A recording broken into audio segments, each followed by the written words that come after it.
I think it's also really important for guys to understand that, a woman has to earn that right with you. Yeah, You yeah, know, yeah. Talk about what that. level of investment is she putting in? And I think it's always a really interesting conversation where, how you treat a girl that you're seeing is how she's going to perceive herself. So if you're doing boyfriend girlfriend stuff, if you're going on trips, if you're taking vacations, if you're doing all kind of that, she's going to sort of assume that that's where things are. And a lot of guys have a problem with speaking of overinvestment. This is something I've had two guys come to me recently about.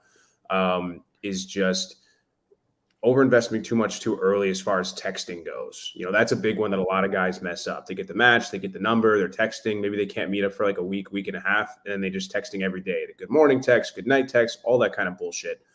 But I've always said that how you start a relationship with a woman is how she's going to expect it to stay or go up. There's no ramping down. It's either they're going to be the same level of investment from the jump or it's going to go up. So if you're texting every day and you're constantly of this, and maybe you get bored after a while because you've gone out with her a couple of times and now things are kind of stale, you maybe ramp down the texting a little bit. She's going to notice. She's going to freak out. What's going on? Where are we stand? What's happening? You're not talking as much. Like, why aren't you hitting me up? Mhm. It's always better and easier to ramp up than it ever is to start off, because you have to live up to that. So the guys that are throwing money around are saying, hey, on our first date, we're going to do this extravagant stuff, or we're going to go on a vacation on our third date or something like that, or spend a weekend wherever. It's kind of funny because it's like in divorce, she's grown accustomed to a lifestyle that she has now come to expect from you. And then when that stops, that's normal. How you meet her is normal. Let me just talk about like that investment component of it, because it's like that's really, really important. I'm glad that you brought that up.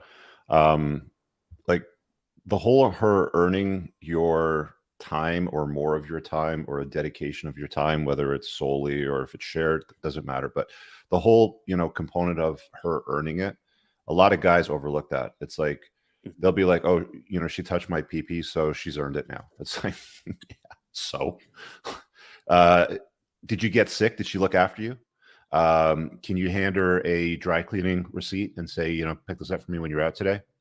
Uh, I'm on a business forum meeting for the next 4 hours. So when you come over on this day of the week, do me a solid, can you pick up dinner and make it for us? Sort of thing. Like, has she earned it? Right? Has she invested into the relationship? Because women fall in love with men when they're doing things for them. It's not the other way around, right? Like a lot of guys think, oh, if I take her out to a nice restaurant, then she's going to fall in love with me. It's like, she's going to eat nicely. She's going to get a great pic for her Instagram stories. But did she really fall in love with you? Like, did she? Another thing too is I always go back to the availability standpoint. So normally I'm pretty busy. I don't rearrange my schedule to accommodate women. I leave blocks in my schedule to where maybe they're miscellaneous blocks or creative blocks or whatever, and then a woman could potentially fall into that. So usually at 8 p.m. I'll play guitar for an hour, and then I'll cook dinner, I'll eat, I'll unwind, and I'll go to bed. So usually 8 p.m. onward, I'm open for women to come over. I still do those same activities. I'll just have a +1. And I've noticed that really women will kind of pick what place they're at in your life. And a lot of guys don't know this too. I've said on this channel before, people always flip out in the comments, but they're just not living in reality. Women have rosters too. They have multiple options. That doesn't mean she's sleeping with every guy on the roster, but she has her lineup. She has guys she can go to for certain things. You need to make sure that you're the guy that, hey, if I'm gonna hang out with Jaren, like we are going to be intimate, because that sets you aside from the other guys, and you make it very clear the type of relationship you have with her. It is a physical relationship. And so I'll notice that I'll tell girls, hey, come over at 8 p.m. on a Friday or whatever. I'm going to have a chill night. And then if they show up, that's fantastic. I'll take a mental note of that she enthusiastically showed up. She didn't flake or cancel or push the date back. And then she was good company there. And then she will have more opportunity to fill that hole in my schedule so I can then fill her hole. And then when they don't, I like to do the puns. I'm trying to get nerdy on here. And when they don't, you just have to make a mental checkpoint. It might not be anything with you. Guys in the private signal group, I think I sent a busty Venezuelan chick a couple months ago. I was like, all right, this girl, seems pretty cool. She might be the running for my new main chick. I have that slot open. And in the last couple weekends, I'm going to come to town, and then okay, Friday to Sunday, and I left the weekend open and planned a bunch of cool stuff that I think we'd both enjoy. And she flaked 2 weekends in a row, so I just send her my standard, hey, let me know when you're already in town and you're actually free in the moment, and if I happen to also be free, you can come over and we can see each other real quick. Guys that know anything about girls, they know exactly what that means. That I've demoted her from potential MLTR category to just any other girl, and she did that to herself. So guys on my channel always say you always need to keep in mind or be mindful of her level of attraction towards you, and that often surfaces in terms of her availability.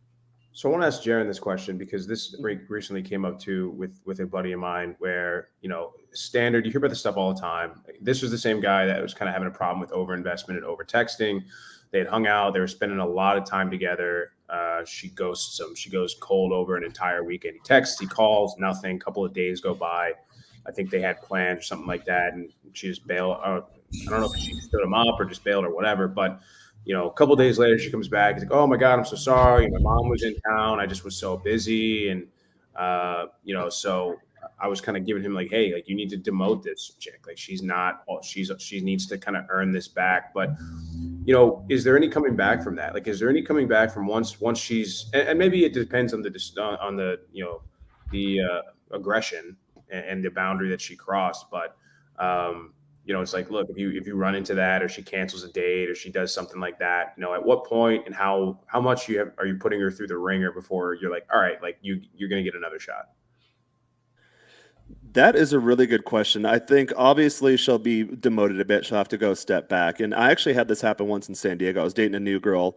She was really, really into me. At this point, I was just kind of new to these types of topics. So I made her like officially my girlfriend. And within a month, she screwed it up. I caught her already texting ex-boyfriends. We went to a bar one night. Like, granted, we both we split a tab of ecstasy with a European couple we met, and it was pretty fun. But at one point I went to the bathroom and I came out and she was like dancing. She was grinding on some guy and he was like kissing on her neck. And I just walked past her and left the club and just left her there. And I could see the look on her face. It was absolute terror. It's just like, oh my God. And she knew she screwed up. And she eventually came home, had her stuff outside. I was going to make her sleep outside, but eventually I let her sleep on the floor at the foot of my bed. And then the next morning, she was from Tijuana. I was in San Diego at the time. Next morning, I sent her home and I told her like, hey, you clearly know we're done. And she was blowing me, oh, give me a chance, give me a chance. In my head, I just mentally delete those people. I don't have time for that. But and I did the same thing that I did with this Venezuelan girl. I was like, okay, well, clearly, and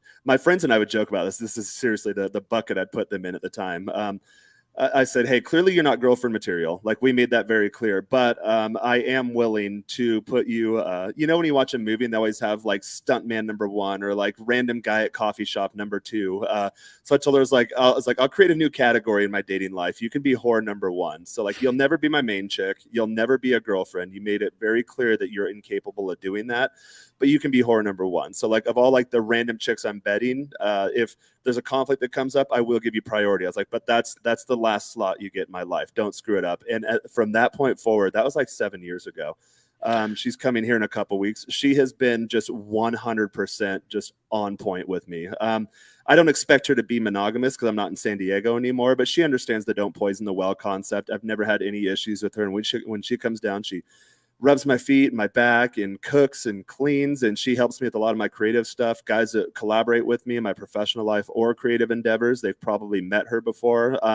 But when it comes time to get on an airplane or go out and meet new people in town, she's not in that position. So my main girl represents me, and my girlfriend, I don't have that category open anymore in my life. The girlfriend's pretty much the main girl in the MLTR equation. Hey guys, I really hope that you enjoyed that short clip. If you did, consider supporting the creation of content by checking out my supplement line. Pinned in the top comment below of this video in the comments, there's a link to the unpluggedalpha.com/shop. When you click through, you'll be able to land over here, and the entire lineup is broken down by category that it performs best in: estrogen metabolism, fat burning, your foundational essentials for health, immune health, performance, and testosterone support. If you check out with coupon code ALPHA10, you'll get 10% off on your first order. There's also the option to use the subscribe and save model, where regular shipments will be sent over to you on a regular basis, and that gives you a little bit of a discount, and your supplement facts are always broken down over here.